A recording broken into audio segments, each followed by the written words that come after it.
Day 16 of me sharing my life as a tour guide in Afghanistan, and today is another day without tourists, another relaxed day that's definitely not relaxed, doing work, catching up on admin.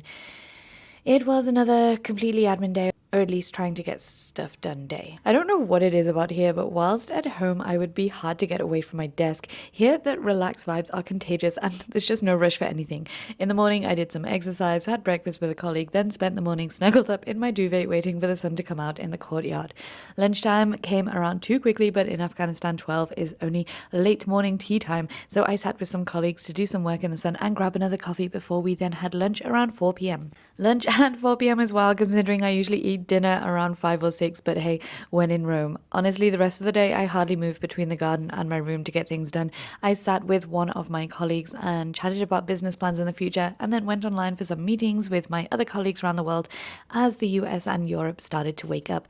It is bloody freezing in Kabul right now, but not quite cold enough for heating. That annoying midpoint between having cold toes but not quite toes falling off kind of cold, you know?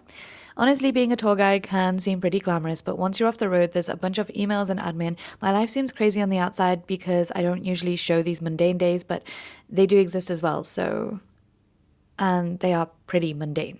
So I guess the most exciting thing I did all day was to make myself a trusty Huel meal, which are honestly a lifesaver, not sponsored, I swear, when you're on the road and want something affordable, easy, quick, and healthy. Good night.